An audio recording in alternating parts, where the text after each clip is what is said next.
come early next year. Welcome aboard. My guest tonight, I'll be speaking to Honorable Rose Namayanja, the Deputy Secretary General of the National Resistance Movement, Mr. Leonard Egesa, a political analyst, Honorable Aisha Kabanda, woman member of Parliament for Butambala and Deputy Secretary General of the National Unity Platform, together with our frontliner, Honorable Semuju Ibrahim Nganda, Member of Parliament, Kira Municipality, and Chief of Staff. Chief of Staff. Another title. A function. I think you have about 10 of them. Spokesperson, now brand master. Those are functions. You must be overwhelmed. You just wake up to a title. Continue with the introduction. Well, good to have you. Thank you. Honorable Namayanja, I'll start with you. Pleasure having you. NRM boasts the biggest chunk of years post-independence. Today, as we celebrate Independence Day, President Museveni at Kololo said, "You are unstoppable." Unstoppable for what? First of all, it's a pleasure to be here, and good evening and happy independence to the panelists and all Ugandans. And yes, it is true, NRM has been in power for the biggest part of the 63 years. 40 years to be precise. Yeah, almost. We are there. And as I was watching the last ad which was airing, you're talking about trials and triumphs. It has not been a smooth road. It has been slippery. It has been thorny in some cases ever since we got independence. As I was coming here, I was talking to my mother, and she told me she was 17 years when Uganda was getting independence. So those like her and many others have a different view of what we who were born post-independence. I mean, a lot of the things we talk about, I was not there during the 1964 referendum. I was not there during the 1966 crisis, the 1967 pigeonhole constitution. I was not there. I was in P6 in 1986, and I had not figured it out so well in as far as comprehension of what was going on in the country is concerned. So a lot of that, some of us read about it or hear about it, and we learn about it. But there are those Ugandans who have seen it all, who are of adult age and have seen the transformation. But I can also say that even when it is almost 40 years, Uganda was, from my perspective, I think we gained, the first independence I can talk about is stability. That I can move and do whatever I want at any time of the day, and until, even when NRM came to power in 86, but until 2008, some parts of the country were under war.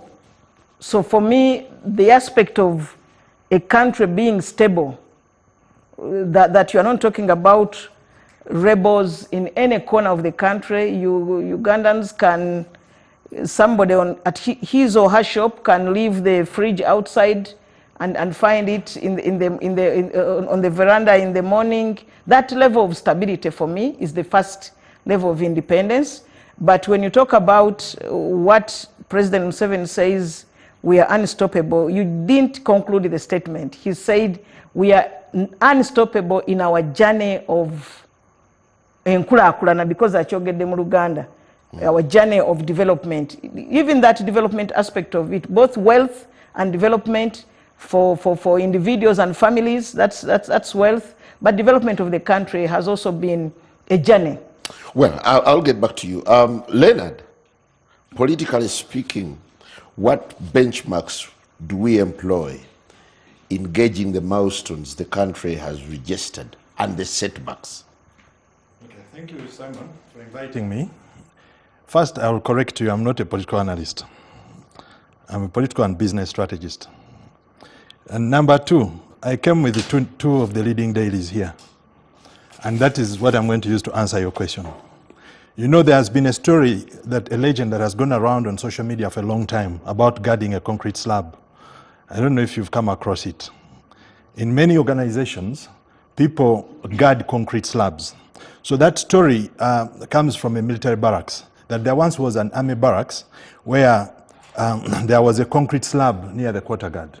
So people used to, every commandant who was sent to that barracks was sending 4 soldiers to guard that slab full time, and even in the night.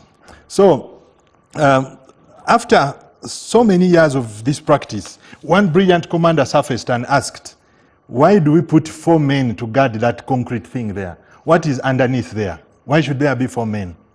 So nobody could explain it to him. So they went digging up the records in the archives.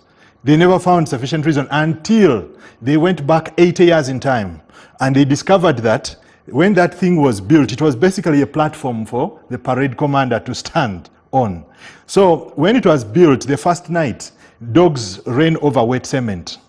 Yeah, and then, so when the following day, the commandant said, go and make sure there are 4 men guarding that thing until the cement dries up. So what happened is that it became a ritual. It became a ritual. Why? Because the commandant was transferred before the 4 days elapsed. So the guy who replaced him continued deploying 4 men there every night. So people continued, so all his successors continued doing the same thing without actually knowing what the purpose was. Now, you imagine how many years of wasted resources that was in that particular unit. So what am I driving to? Is that we are not yet independent as a country. The white man could have left the country and gone, but our minds are still colonized.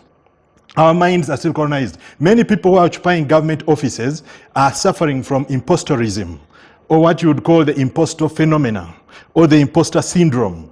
That is the biggest thing. And until we overcome that, we are not going to progress as a nation. But we celebrate independence. Yes, we shouldn't be celebrating independence. Because until we overcome imposter syndrome, we shouldn't celebrate independence. What is imposter syndrome? It is a syndrome where people think they don't qualify to occupy certain positions on merit. They think that they fraudulently, or by sheer luck, they ended up in those positions. Why did I carry these 2 newspapers? It was just for symbolic purposes. When I was going through these papers, I don't buy newspapers, by the way, in hard copy. I read, I pay and read online. But why I bought these is because I realized they were independent supplements. Now, what is the message in those supplements? All these people, you see, you find their government agencies, the Atomic Energy Council, Uganda National Company, blah, blah, blah, so many ministries and what have you. They are writing, and the message is the same. They are saying the board and the board of directors and the management of this organization congratulate His Excellency, who is given the appointing authority, yeah, for most of these fellows. They are congratulating him for independence. Are we independent? So the message is actually useless. It adds no value. But it is something that has been done over and over and over and over. And it's a colonial relic. It's a colonial relic. Why? Because, you see, when we were colonized, the sovereign was the crown in the UK. Yeah? So people wanted to get favors from the sovereign, who was the crown. So the newspapers at the time carried such messages. Okay? So now, even when we say we got independence, our people who are occupying these offices still waste resources.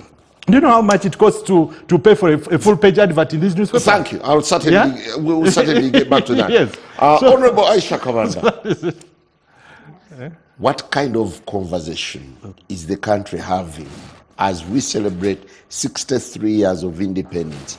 And what do you think are the lingering questions that are yet to be answered, speaking to independence? You see, when we are starting the conversation, you said, what are the strides? What are lessons, setbacks? I was like, okay, strides. There are some strides registered. And unlike him, I don't wish to be recognized. I don't. Because when you say don't celebrate at all, it's like you wish you were still governed by them. The major stride made is that we are able to mismanage ourselves. we are able to mismanage ourselves. We are making our own mistakes. That's the major stride. So the colonizers let us to mismanage ourselves. They let us alone. I have had the young people growing say, please give me a chance to make my own mistakes. So we have made our own mistakes, and we don't have them to blame anymore. I think if by this time we still blame the colonial masters for what we are going through, then we have a problem by ourselves. 63 years. Majorly what's been registered, if you talk about what's been registered, yes, we have survived. We have survived 63 years by ourselves. I think you're just being cynical in calling them achievements. I'm being realistic. That's what it is. We have survived by ourselves 63 years. Out of the 63 years, NRM has ruled us 40 years. The setbacks registered, one will say, are majorly as a result of the instabilities that we have had. When you study our history, the common factor within the instabilities we have had, the players are almost the same. When President Museveni speaks about his life, he'll talk about his involvement in national issues from the 1970s. He says in 1970, he refused to be ruled by Idi Amin and then chose to go in exile to fight the regime. When you read their books, they did a lot of mayhem to be named onto the governments then. So what we are, that's what we are. Lots of things that forced our forefathers to fight against the colonizers still exist. Most of them still are, except that now there's been change of guards. It's not them now anymore, it is us. So that's where we are. I was thinking through when you invited me today, I was thinking through, like, okay, what have we been? Economically, what have we been and what are we now? Then during that time, we had the major cash crops I was thinking about. Even when President Museveni came, he said, gone are the days when we shall sing about the 3 C's and the 3 T's. I was like, okay, leave alone Uganda. Let me speak about my Butambala. What do we have there? You see, until when you dissect this to the smallest unit, you cannot understand it. What do you have in Butambala? What? Coffee only, nothing. The next thing we have is a Mailonji. That's all we have. So At least you have something. it's been outlawed. We are surviving on the same small section of the law, but was outlawed. So to me, 63 years down the road, until we drop the chest thumping, say it's us, and we come together. And I have heard him talk about the national unity. Doesn't become a song until we realize that we actually need each other. We have a problem. You know, you cannot solve a problem until you have realized that you have a problem. We sit on a round table as nationals. I had someone today say he doesn't like Uganda. He doesn't like Uganda and he would not like it. Sagala siyangera sija kuchagala mpaka Museveni against. I heard someone say, like, but let's talk about this country. So where is the patriotism we're talking about? If we've gone to the extent of going to schools and teach people about patriotism, love your country, don't teach me how to by love and say you love. No, I love as a result of things that have happened to me. Thank you very much. Honorable Semuju, 63 years down the road, is there a cause for celebration? And where is the country called independent Uganda? I think I reflect the years, the time when I was growing up. You had one television station, radio station. At that time, we were sort of a nation because we were fed by one source of information. So, because you want to listen to Radio Uganda, you listen to all the speeches, there will be one agenda. The same applies to many other national functions, whether it is budget reading. The birth of FM stations and social media that are providing an alternative source of information has reduced the importance of these days, because we had no option but to follow. Today, if you went on the street, I think there will be fewer people who are following even the events in Kolo itself.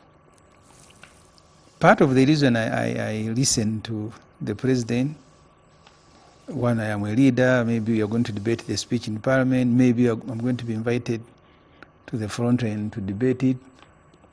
But I think more than 90% of the country are not bothered, they don't even follow. If you ask them, they don't even know what Museveni said at Kololo. So that's where we are as a country. I have visited some other country. I was in Ghana. For them, independence is still meaningful. You will see a whole country gearing up. But the failure of the governments we have had today, I was in South Sudan in 2011 when that country was being born. The celebration that preceded the day itself, 2 days, people are on the street because they wanted self-determination from Khartoum. One time I interviewed the late Abu Mayanja, and he told me the day Uganda got independence, the euphoria in town, the excitement. So that excitement has gone. Part of the reason it has gone, Aisha spoke about it, 73% of our years as a nation, we've been under one government, we've been under one president, Yoweri Museveni. And I had an opportunity to discuss this with him when we were on a talk show. The point Egesa made, people are not congratulating Ugandans, they are congratulating Museveni. So this is about him. So it's not about the country, it's not about the population. So because of the state capture, the population don't see any value in being independent, especially because majority, if you look at the demography, the other day I told you 31 million, which is 71% of Ugandans are below the age of 29. Those who are below the age of 40 should be about 80 something. So they have known Museveni. They are not there when we are attaining independence. All they have known is Museveni. So all their disappointments about Museveni are also disappointment about the country itself. The other day when we were discussing here, I told you now have 170,000 Ugandans in Saudi Arabia, population bigger than Aisha's district, which is 140,000. So those people who are working as maids, as askaris in a foreign country, that's where the opportunity is. So which country do you want them to love? Is it Saudi Arabia that has offered them some economic refugee status, or Uganda where they ran from? So the whole idea of independence, self-determination, people wanted to be free, they wanted to determine their own affairs, but they have not participated in determining their own affairs since the first government of Milton Obote to date. Well, I will certainly get back to you. Honorable Namayanja, besides the ritual of celebrating every 9th of October, do you take time as NRM, the government in power, to do soul searching on where you stand on matters governance, people's welfare, security, national character, and the economy? I think I just want to pick it up from where he said as a strategist that there's no need even to celebrate independence. And for me, I think it is shooting ourselves in our own feet. Because independence, first and foremost, should be a day that concerns everyone, every Ugandan. Because those that fought for this independence are not there. Today we are the ones who are there. For them, they played their part. There is that even common view that Uganda got independence on a silver plate. It was never the case. The Ike Musazis, the late Kachama Mayanja, there are people like Semakula, I've forgotten his second name, in 1948. His scholarship in London was terminated for fighting for freedom for Uganda. It was terminated, and then the Bataka had to contribute resources to ensure that it is paid for. So it was not in a silver plate. Those Ugandans at the time played their part. Even us, it is, regardless by the way of our political affiliations. The good thing, many of us, except this one who is not a politician, many of us here have belonged to different political outfits. But one thing that is common is that we are Ugandans. We are supposed to play that role. He talked about government, that people still think we are independent, but there are opposition politicians who even appeal to the former colonizers to come and play a part in our politics. So there is that mental decolonization. The same way you run to them for budget. Yeah, that's why I'm saying that all of us are supposed to play a part, regardless of political affiliation. I was not targeting your party. I was talking about Ugandans in general. Because those ones who did so at that time. Today we are the ones who are there. Tomorrow we will not be there. But we picked up from where they left. Let's play our part. The rest are coming in. Otherwise, the whole of Africa, most of these countries in Africa, are not fully independent. They still depend, their budgets depend on the former colonizers. When my sister Aisha talked about the 3 C's and all that kind of stuff, yes, I agree with him, but you know, Uganda doesn't grow at the same homogeneous state. She gave the example of Utambala. But the president, what he was saying today is that we depended on coffee when we were growing up. And that's all we knew, at least in my area, in where I come from in Bulemez. We knew there was coffee, and that was it.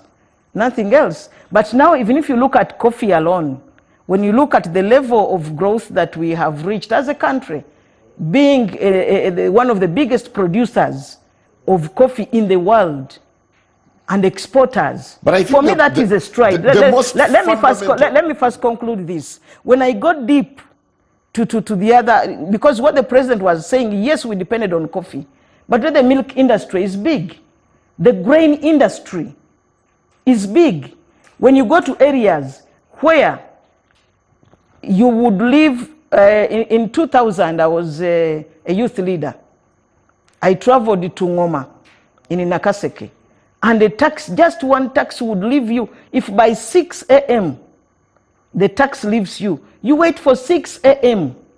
the next day. A lot of that had to do with infrastructure. Okay. Infrastructure that has grown. Do you want to look at economic milestones and attribute them to independence? Yeah, they are.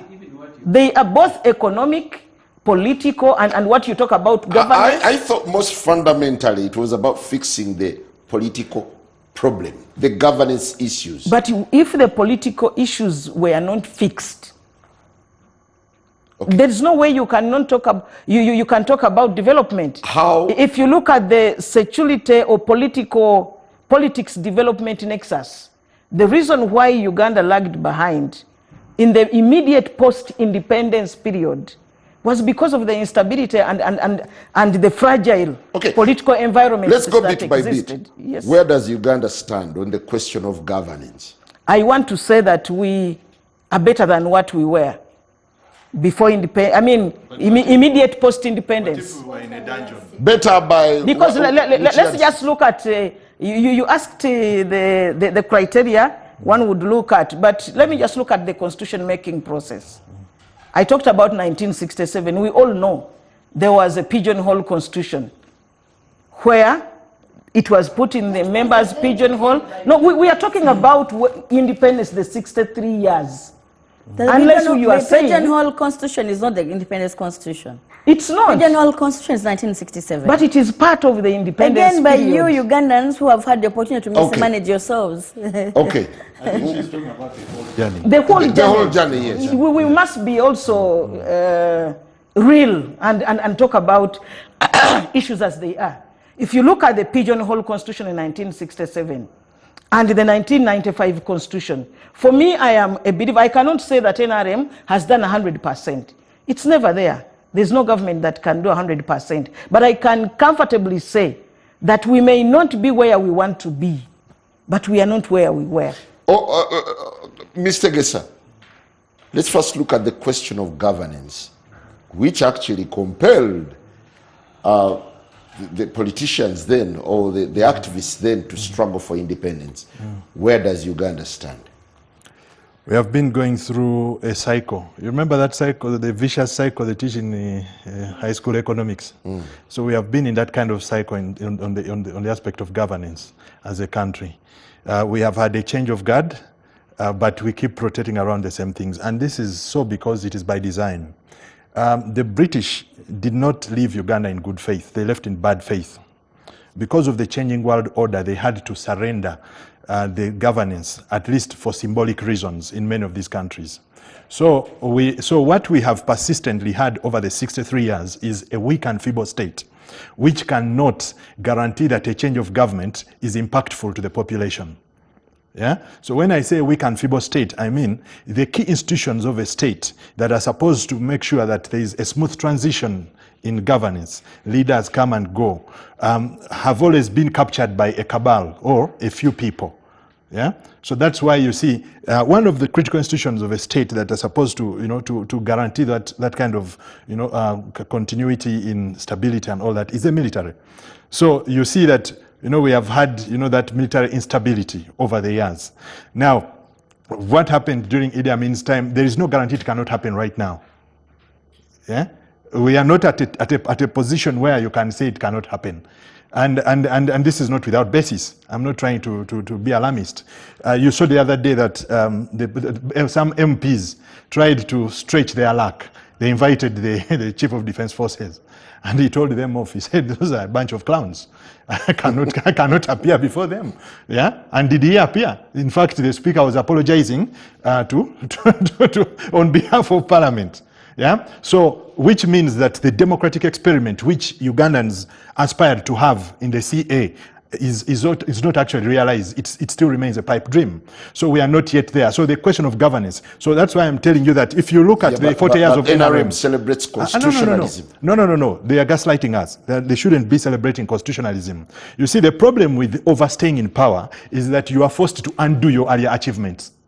So President Museveni, you see, the way we used to look at President Museveni between 1986 and 2005, it's not the way we have been looking at him in the last 20 years.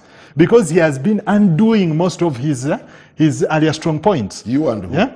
Ugandans. I'm talking about Ugandans. I'm talking about Ugandans of my generation. I am 41 years old. I was barely 2 years old. I was actually less than 1.5 years old when President Museveni took power in January 1986. Yeah. So when I tell you I've lived most of my life under President Museveni, when we were in 1994, I was a Boy Scout in primary school. Yeah. Yeah. So in 1994, I was a Boy Scout in primary school. We went to independence celebrations. We had spent weeks preparing for that parade. It rained on us, and we were so happy because we were participating in independence celebrations. Today, I cannot forget about even braving the rain. I cannot even sit and watch the speech on TV for about 1.5 hours. Why? That's not patriotic. That's what Honorable Semuju has been explaining. You see, so we have to be realistic here. However good you are, when you overstay, governments by their own nature become stale, and the systems. Yeah? Stale, when they say stale, I think I should put it in Luganda for people who are watching us to understand. Zigaga. Government gaga. That's extreme. Yeah. No. You see, why President Museveni has been changing names. He has been changing names of programs for improving livelihoods. It's because the impact remains more or less the same. The changes in terms of impact on the ground are infinitesimal. In mathematics, we call it infinitesimal. They are negligible, almost negligible. They are very small changes. So because of that, the other time he was calling it Entandikwa, he changed it to NADS, it became Bonaba Gagawale. So every election cycle, the names keep what? Keep changing. Impact remains almost the same. There's not much that is changing. As I shift, So governance is an issue. as I shift to Honorable Aisha, Honorable Namayanja was categorical. She said, we are not where we're meant to be, but we are somewhere. Do you buy into that statement? Like I said, we are in a cycle. So, like I said, whatever gains we had registered in the first 20 years of the NRM, we have reversed most of them. Now we are closer to a military coup than we were in 2005. Thank you. Yes. You can borrow the analogy of General Muntu. General Muntu, one time when he was presenting one of the documents in the FDC meetings, he said NRM likes judging its achievement by not where we are going, but where we came from. And he said, if you're traveling to Masaka, a journey of 1 hour, and at 55 minutes you are in Chengera. You are somewhere, of course. You are somewhere, but at that speed it will take you 2 years to reach Masaka. Where you're going. Well, very, very interesting. Honorable Aisha, where do you start in judging or scoring NRM on the question of governance? NRM that has been in power for the greatest part of post-independence. You see, Comrade Egisa said that when you stay in power for too long, you start undoing your own achievements. You said NRM prides in constitutionalism. And as Honorable Namanya speaks, she refers to the 1967 Pigeonhole Constitution. And I keep wondering, how different was that constitution making from the 2027 constitution amendment exercise? 2017. How different? The 1967 constitution was made under a heavily guarded parliament, okay, with the soldiers all around. And even 2017, we saw military tanks that were supposed to be probably at the borders at parliament. We saw members of parliament battered for the views they held. So how different was the 1967 making exercise, pigeonhole constitution, from the most recent 2017 constitution amendment exercise? So they undid what they did. Okay, so one man. President Museveni is known for, first of all, denying what he's going to do. He said, when they asked about it, he said, no, it's not going to, it's not true, it's not going to happen. And then it happened, and it was supposed to be by force. Members of parliament, some of them are still casualties of that exercise. I think Honorable Semuju could be among those. Maybe he has effect that he may not even be able to tell now. Okay?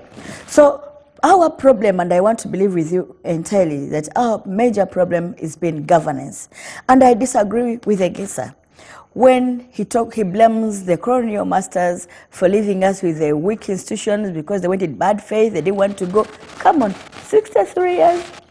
Are we so empty that even after leaving us that way, we could do nothing? Simon, can I have a minute and a rebut? It's okay, let me just make my point. Simon, it speaks to the greed, the selfishness. No one should tell you that people don't know what should be done. Okay? They attempted to do good things in the beginning in 1986. They did. Everyone followed them. We just didn't know that we are living a very deceitful life. People have been understanding at different level that they were actually deceived. Okay? So we just have a bunch of leaders that have been so deceitful, okay, that are very selfish and have chosen not to help Uganda. Well, just let me conclude it. I am sure after NRM goes, another leader is going to come and rewind to 1986, where President Museveni got us. Redo a constitution start afresh, get people that are going to participate in it. Talking about patriotism. So Patriotism. you want to suggest that another leader could also end up doing the same things I the past predict leaders have another done? leader is going to come and do that. Okay? Two things I don't want to forget. I have had Honorable Namayanja trying to insinuate that there are political parties here that are praying for us to go back into colonialism, okay? That we call for them.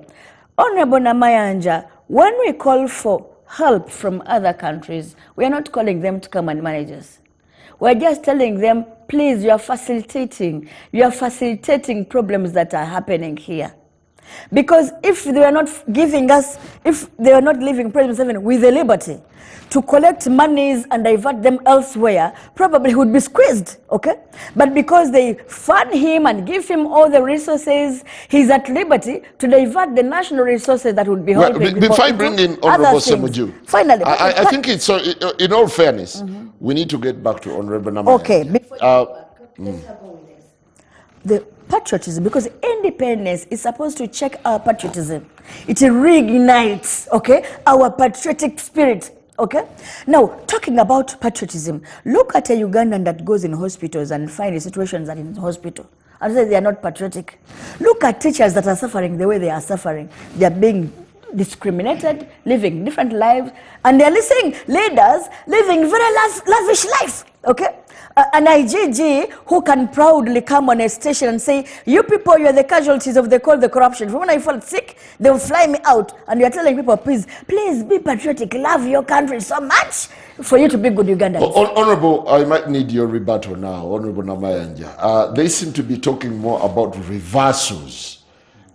Is the country living in denial that today we celebrate when in actual sense there is no reason to celebrate? First of all, I don't know which party, if any, that Mr. Egesa belongs to, but the colleagues in the opposition are entitled to their opinions. And they look at these things, all of us, by the way, look at these things when we talk about governance, when we talk about politics, we look at it from different lenses. So it's their opinion, and they are entitled to it. You're not surprised? I am not surprised, and I don't expect them to come here and say, it is very good that there is this level of development. Because for me, just from the perspective of when Mr. Gesa says that he's speaking for all Ugandans of his age, how can you convince everybody that actually all Ugandans of your age bracket believe the same things? There are many Ugandans of the same age bracket that believe by conviction in the NRM policies. But they suffer from the consequences. You should not cry more than the bereaved. Because they go out, even in the aspect, in the arena of politics alone, they go out, nobody calls them, and they say, I want to contest for politics at the parish level, at the sub-county level, at the member of parliament level, on the NRM ticket. Okay. These are Ugandans of the same. How do you rate but what I can on say, the question of governance? What I can say, even when, for me, I can rate NRM at 8. Wow. Looking from where we came from, and we know where we want to go. This business of saying that NRM looks at where we came from alone, the president has come out that he wants biometric voter process. That let's vote by biometrics. We have not reached there. That's where we want to go. And I don't know whether that's where we are going to. Okay, he has a vision. These are the tenets of governance that I want you to explore. Let's talk about constitutionalism. Do we have a living constitution that is respected? It is respected. For you to have the three arms of government, Honorable Aisha talked about the 1967 versus the 2017, and still I pick on what she said. We learn from our mistakes. And I said here, very categorical, that not everything that we have done is 100%, but we have done better than anybody. Now, you cannot compare where if you read from Obote to Obote by Akena Adoko, Akena Adoko, I think it's Akena Adoko. Yes, not Adoko Nechon, Akena, it is Akena. But he was saying then the Hansard of 1967, where the president then came and said that I hereby declare that a constitution has been abolished, a new constitution has been promulgated, and it is hereby promulgated. Go in the pigeonholes and get your copies. Now, when you compare with the 2017, this was a decision that was taken in Parliament. And then they had to go to courts of law.